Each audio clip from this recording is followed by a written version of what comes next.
Hello, welcome to episode 6 of Londonia 2072, which is the podcast bringing you news from Londonia, the future of London. And today we're going to talk a little bit about the appearance of food in the book. So today we have Kate A. Hardy here, and she's going to explain a little bit about why food features so prominently in the book. People seem to be always eating, preparing food, drinking cups of tea, etc. So, Kate, what was the inspiration behind the, I hesitate to say obsession, but prominence of food in Londonia? Well, hello, Mark. It's various reasons. I love reading tales where there is description of people preparing food. It's something very sort of comforting and sometimes interesting as you learn stuff.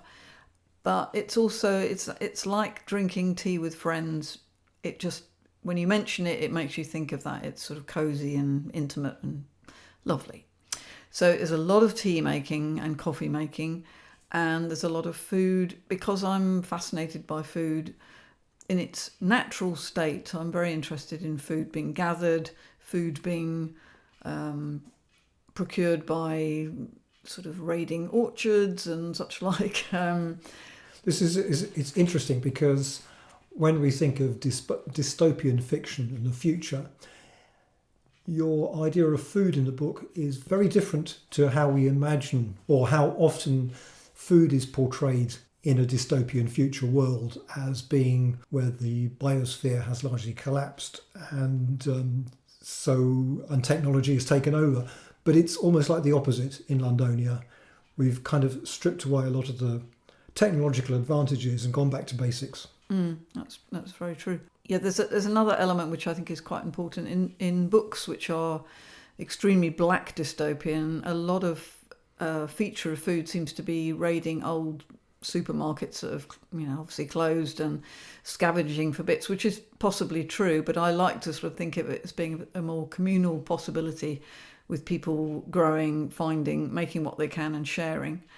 And yes, to go back to the technological aspect, I suspect a lot of in the future, yes, we may have technological advantages, but on the other hand, if that doesn't work out, then it's going to be really back to basics with people relearning the skills that we've forgotten.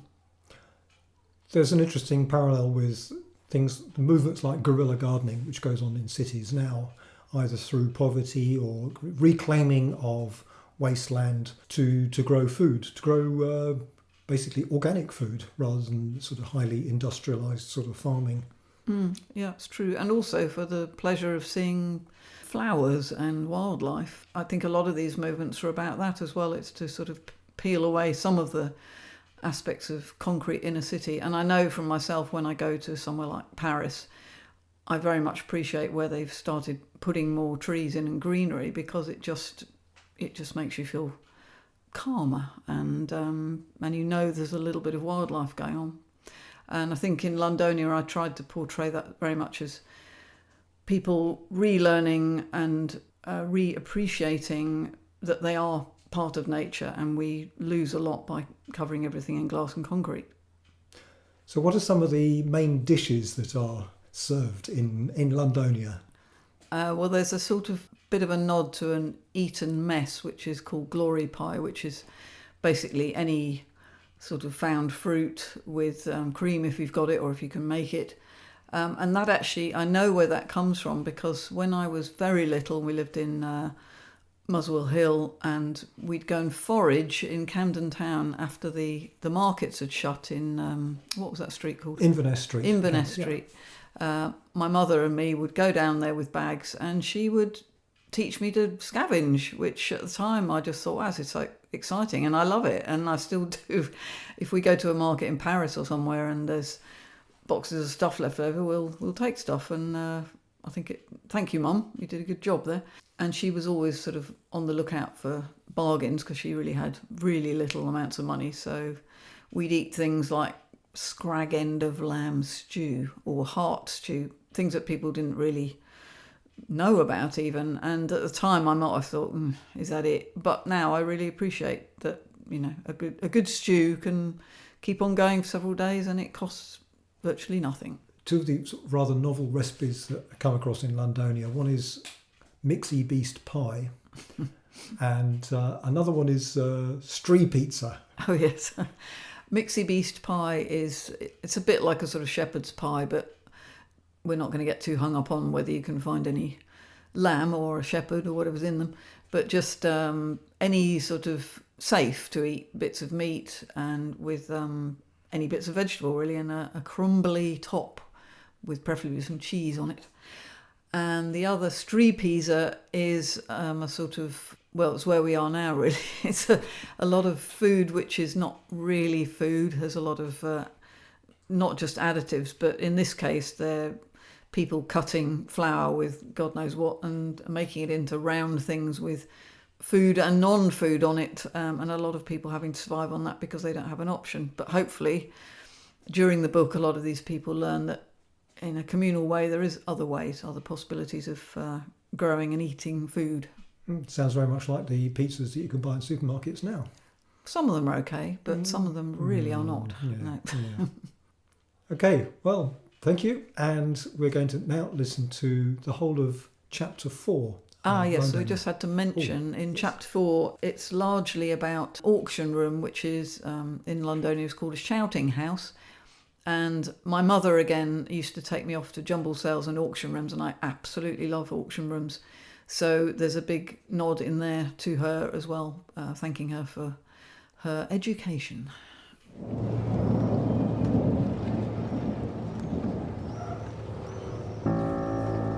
Capitula 4.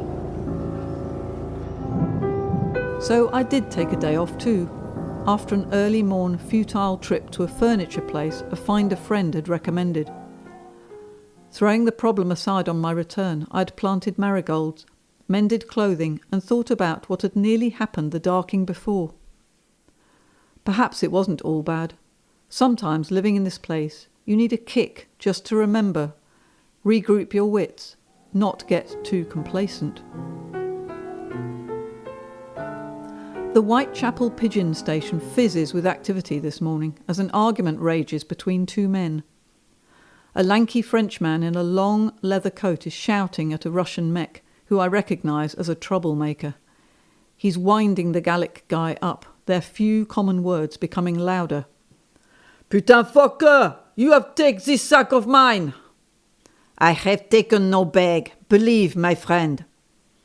It's going to get ugly. The patron comes over as the French guy reaches for a stubby knife. Dak, you two outside." As he has his hand on the collar of a large wildy cat, they stop and slope off outside to continue. No one seems bothered and the scrum starts up again. I wade through the crowd and the patron spots me. "Oxton, one for you!" He scrabbles through the scrunch of pigeons behind him and hauls out a big piebald one. I grab the bird and hurry to a spare corner. The pigeon stops struggling as I hold it down and slip the roll of paper from under the band on its leg. Furniture sale, IKEA, John Lewis and more down at Chauncey Lane Shouting House before midi. See you there, Jarvis. Kiss. No reply, I tell the patron. I pass the bird back, give him the 5 silvers and weave my way outside. The French guy and his annoyer have disappeared, but as the patch of blood glinting on the stones suggests, perhaps one of them permanently. A bus still stands in the middle of the street, its remaining scraps of rusty red paint almost the same hue as the blood. The goat attached to the pole on the footplate where people once alighted stares at me. Smoke twists into the mirthless sky from a pipe stabbed through the vehicle's roof. A smell of bacon drifts and my stomach grumbles. I scramble back onto the warm saddle, ignoring my hunger pangs. Perhaps the Pike Butty dame will be there. Allez, Kafka! The street outside the building is crammed with steaming horses, carts and people. I walk Kafka to a side street looking for a likely horseminder. An oldish mech sitting on a doorstep nods at me. You look for a minder? Yes. I could make him a good wash and brush too. I glance at him, hesitating.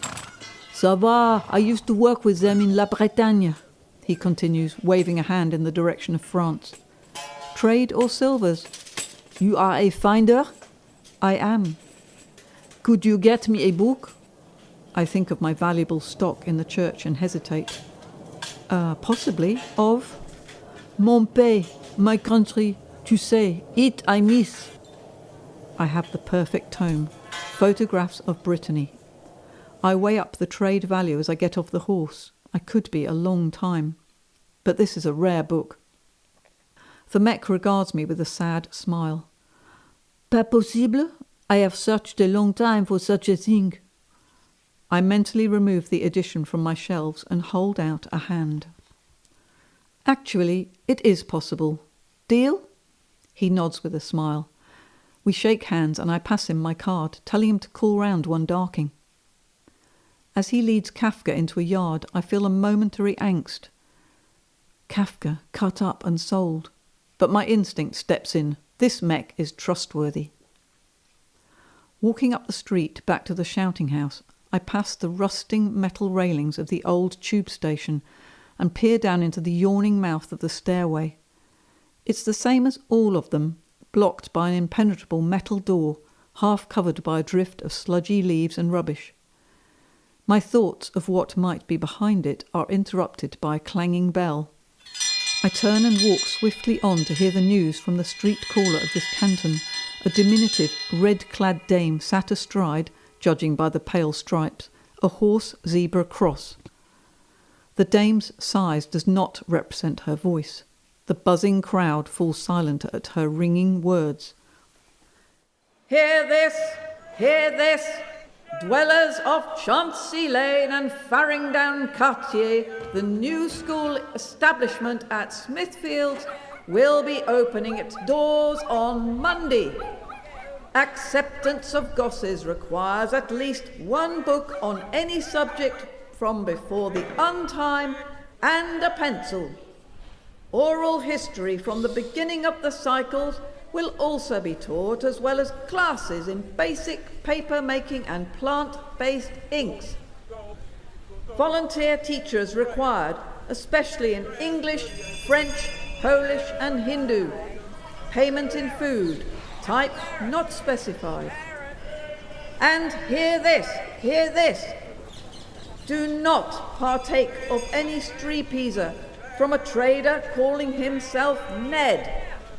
4 mortalities have occurred during the last darking following consumption of his products. Reward given to anyone with information of his whereabouts. She raises her burgundy top hat, gives one more clang of her handbell, then moves her ride onto the next crowd outside a drinking house further up the street. Appreciative calls follow her, after which the conversation turns back to prospective deals to be had this morn, before ceasing again as a roaring sound echoes around the buildings. The crowd parts as a leather-clad figure appears astride a blackened motorbike. The person stops, leaps off, unearths a large chain from a bag and attaches the bike to a lamppost. "Any fucker what touches this is a dead one," he shouts, waving his hat about for emphasis.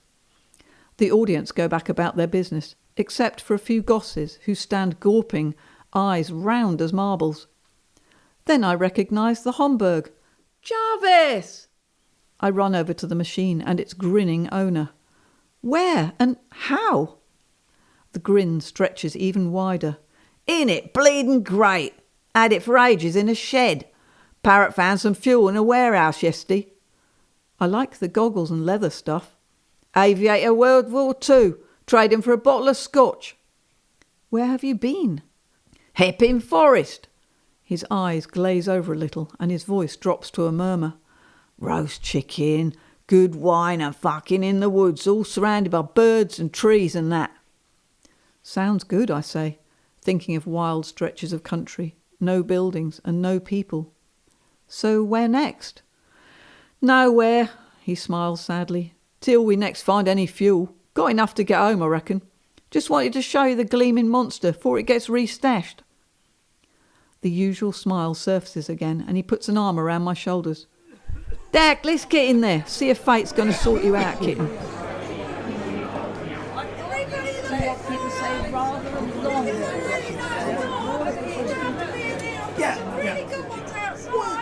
The sign, no smoking, pipes, fags, nothing, on the back wall is obscured by a thick fog of blue-grey, the pale daylight filtering in through dirty windows diffused. It will be almost impossible to check in advance what is in here. It's going to be a long wait, mutters Jarvis, echoing my thoughts. I notice a couple of handwritten catalogues circulating, but the grabbing hands are many. What's the deal in this house? I ask him, realising I haven't checked. Individual vendor wishes. He takes a clay pipe from a pocket and stuffs the bowl with tobacco. No smoking, I admonish. He looks at me wryly as he applies a match and sucks hard on the pipe's stem. He closes his eyes. The real stuff. Here, try. I take the delicate object and breathe in cautiously. He's right, it's pure and fruity, very different from the standard that's usually available. Buy some coffee. Anybody got any coffee? Do you know if they are doing coffee? We find a seat in the form of a large velvet sofa and relax into it, anticipating a long haul. Each lot is time-consuming, the seller obliged to state what they want, the deal then made and papers signed. I slump back into the couch, remove my boots and place my socked feet on Jarvis's legs, hoping he might try out his Jake-taught reflexology. He does. I'll take the first watch, he says. You owe me, Oxton. The lots pass. A crate of turkeys, box of metal toy cars, a rifle, a canoe, assorted tins of fruit, not guaranteed, china, a package of underwear from 2016. Marks and Spencer's, mutters Jarvis, shoving off my feet and springing up. He shoots up an arm just too late.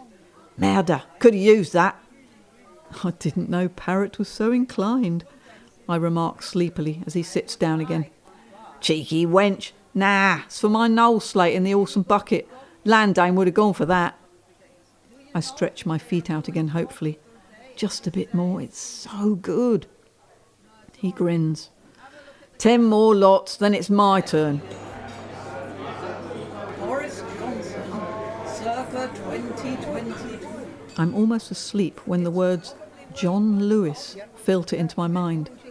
I sit up and watch as a pallet of pale wood furniture is wheeled across the floor. The shouter, coughing and signalling to his throat, is replaced by another mech. Short and round with red ringlet hair and violently blue eyes. He stands on a crate and demonstrates why he has his job. The room falls silent. Dak! Thank you! Now I have your attention. Some quality items from the mid-2010s. Possibly later. Mr. He looks down at the clutch of papers. Bees has the information in more detail. First up, birchwood dining table and chairs, seeking fuel, kerosene, petrol or biofuel. This furniture is scarce. Can I get a gallon? 4 hands go up. 1, 2, 3, 4, 5, 6. Dining table, currently trending in the sanctuary. Come on, people! There's a murmur, but no further hands. Going. Gone to Scribbins. Round the back, keep the deal, please. There's a load to get through. The noise is creeping up again. He cracks a large hammer down on a filing cabinet. Oi, people, shut up! Thank you! He proceeds through the list, and I stand as the last John Lewis item is dealed. More furniture is being brought in. The mech pushes his unruly hair from his sweating face and raps the hammer again. You all no doubt know that IKEA products have pretty much vanished now. Here, we have an exception. Rescued from a dry basement, these items are clean, possibly unique. First up, a bamboo wood chest of drawers from the 2020 catalogue. Hyper sought after. Dealing, help with roofing, sadosex, long term, or 8 crates of millet beer. The items are dealed, taking a long time as competition is strong. The last piece is lifted. It's not a cabinet, let alone the one I need. I feel crushed with disappointment and hanging around. My confidence in the mirror dame ebbs, and I look at Jarvis. He shrugs and gestures to the door. Just as I'm picking up my carpet bag, the shouter announces a misplaced lot. People, don't sit on the stuff. Nearly missed this crucial one. The offending persons scatter and the item is lifted onto the stage. Hello, a lot of demand for this item. Apex condition cabinet, Splot, by IKEA, 2025. So what am I bid? Seeking horse, 15 hands, not older than 4 cycles. Boat passage to La France. Access to wood, a winter's worth.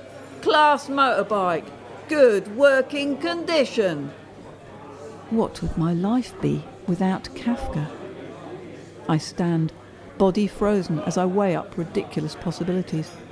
The room is full of sounds like angry insects, people figuring out ways, bartering.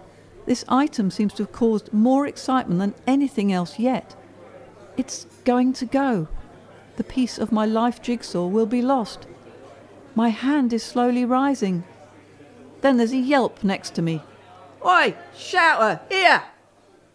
Jarvis is on tiptoe, waving his hat.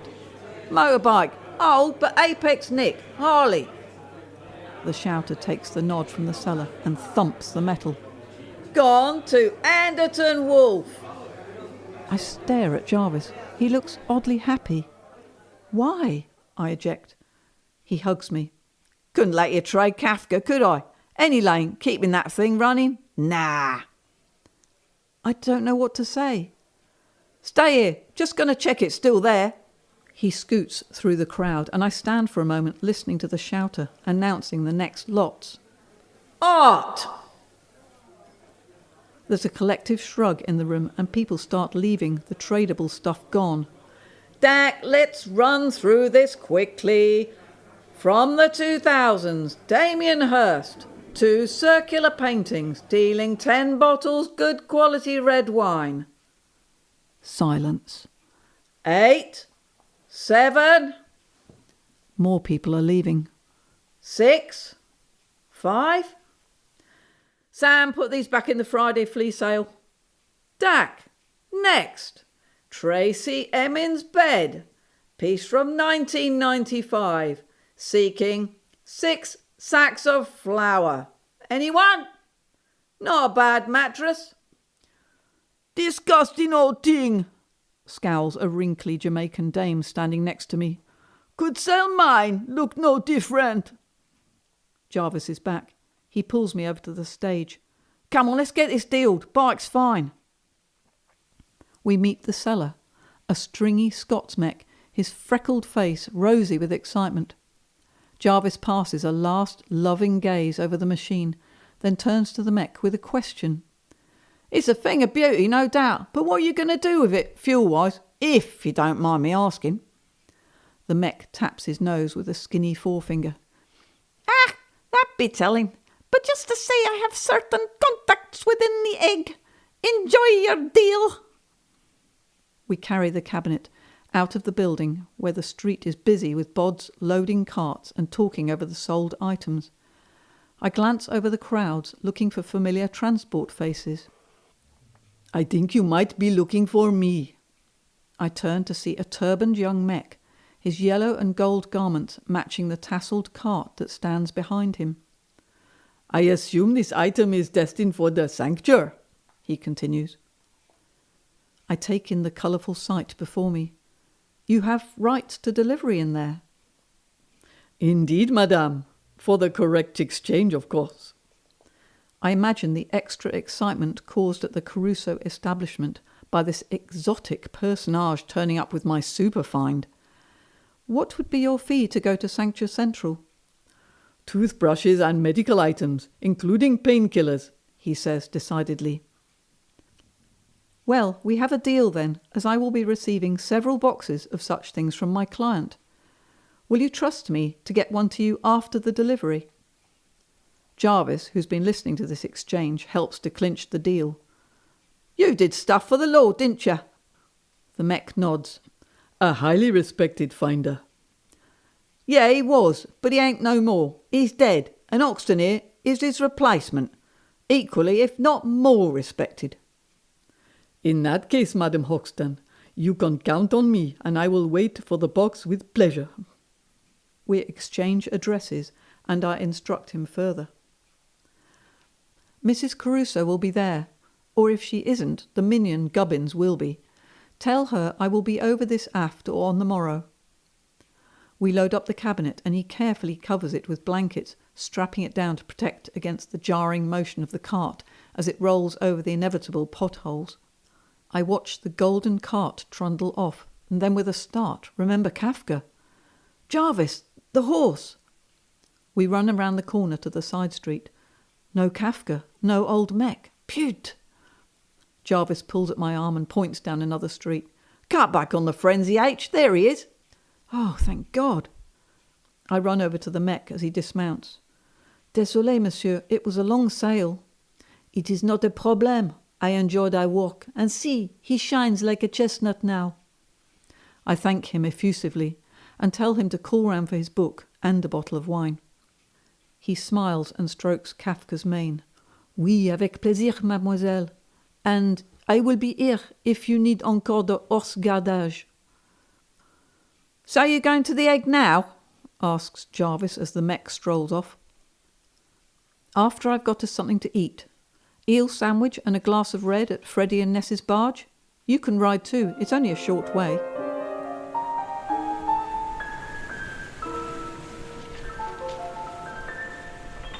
The barge is permanently lodged next to Waterloo Bridge, where Freddie and his family fish, cook and run up and down a gangplank, serving portions of eel and other catches of the day in chunks of bread. We arrive and sit at a small table overlooking the muddy bank while Kafka noses in the weeds. Ness has been busy in their yard. It now has trees planted for summer's shade, a collection of furniture and plants in buckets and barrels. Straight out of one of those house and garden magazines I bought you, I say as she comes to take our order. Yeah, looks all dark for an old boatyard, doesn't it? What do you fancy? Fish? Oh, we got chicken today. She points to an enclosure beyond the barge. Just did old Red this morning in an onion stew. I look at Jarvis. He nods, busy with his pipe. We'll try that, thanks. Have you still got that red from Land's End? Down to the last bottle. 2 glasses coming up. Jarvis lights the clay bowl, draws on it and leans back into the chair, smiling. Look at that, H. What a beauteous place we have the fortune to habit in. As I budge my chair a little to face the river, the sun appears briefly from behind a monumental cloud. Light spills across the expanse of water, turning grey to silver.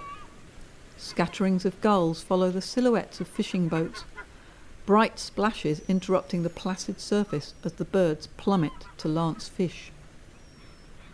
On the bank, a family of Polish swaggers comb the mud, their voices just audible. A small boy is jumping with excitement as he hands his mother something. She hugs him, her face radiant. Jarvis notices my expression. You really believe her, don't you? That dame at the drinking house? I nod, thinking again of her words. Fair hair and eyes of green water. The chicken arrives in 2 elegant bowls of pale cream china with a blue ribbon design. They seem an odd contrast to the server's rough hands as she places them on the table. She reads my thoughts. Posh, aren't they? Freddie got them from his aunt. Her mother used to work at the Pointy Things restaurant for the untime. Expect it was a bit different then, remarks Jarvis, tackling a chicken leg. It's occupied by the green lizard people now, or at least the floor's what is still there. Who? asks Ness. Them that believes in the end of the world, again. A spaceship is going to land on the top and their messiah is a great green lizard. We stare at him. What? Sounds as reasonable as anything else. Suppose so, she agrees. I'll get your wine. She returns and sets down the glasses, nodding at the sky as she does. Afraid you won't have much time to appreciate it. She's right. Storm clouds are massing. A tinge of orange highlighting the horizon. A faint murmur of thunder thrills my skin. Jarvis raises his glass and tastes the deep red contents. Jesus on wheels, that's good! I clink his glass. What you did earlier, it was the kindest thing anyone's ever done for me. Like I say, it's a sort of relief, really. Would have got pilched sooner or later. Well, I owe you something big. How could I ever thought of trading Kafka? As I gaze at my horse with fondness, a louder rumble of thunder causes him to lift his head from the grass. He stops chewing, eyes a little wild. Jarvis finishes the last of the gravy and waves his spoon at the looming cloud mass reflected in the river. Kafka sensed it. Suppose we should get back. Jake said it would storm sometime soon. Bad too. Don't think he realised how soon. Ness appears from the barge, then Freddie. He glances up at the sky and gestures to the yard. They start to move furniture, piling it into a tarp-covered hut. I take the bowls over, then join Jarvis in helping move the rest. Go, says Ness. You'll need the time to get back safe. The wind, from its gentle breeze earlier, has increased to an eerie moan, threading through the fish spikes, eddying dust and debris. Kafka snorts, tossing his head as I untie him. Glancing once more at the burgeoning grey, I shove my foot into the stirrup. No trip to the sanctuary today. Jarvis throws on his coat and jams his hat down. Going back to the barge. Got to see if it's tied proper. Retarp the store shed, won't ya? How will he get there? I yell through the gusts. Hitch! Cart ride! Alley! Pulling the reins hard to the left, I kick the horse into a gallop. He's ready to move. We charge up Fleet Street, the wind chasing us, onto Farringdown, Barbican and back into Hack Rodeo.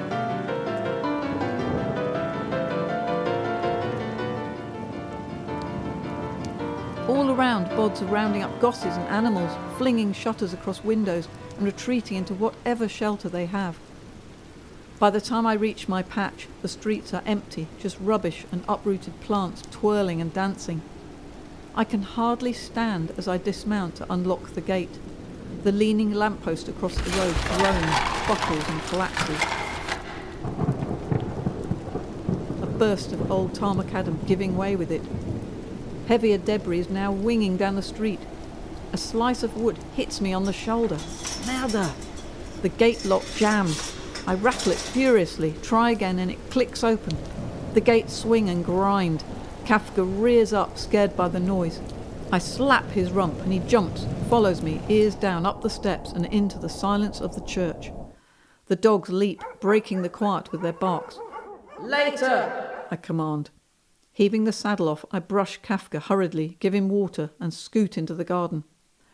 Our precious shed, built to store and ventilate crops, has a yawning gap in the roof, tiles scattered on the ground, tarp flapping. Running back into the church, I haul out our stocks of plastic sheeting, find the biggest, then a lump hammer and nails.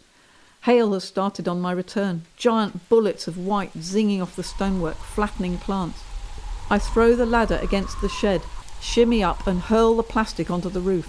It flaps back at me, stinging my face with its tattered edges. Putain merdic thing! I clamber higher, slam the nails in, whap, whap! It's done as best as I can. I slip down and stand for a moment feeling ice on my face and watching the gale torment our crops. Then I turn and go inside, knowing there's nothing else to be done. The vestry is still warm, red embers glowing just. I hunt about for dry wood. We'd got complacent, feeling the worst of the cold to be over.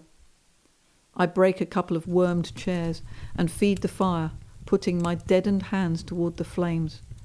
Dark quarter over. Huh. The dogs are howling at the crashing sounds outside. I open the vestry door and call them in, find enough scraps for us all, and curl up in a warm, canine pile on the bed. Eventually, I fall asleep, almost lulled by the swishing of ice on the window.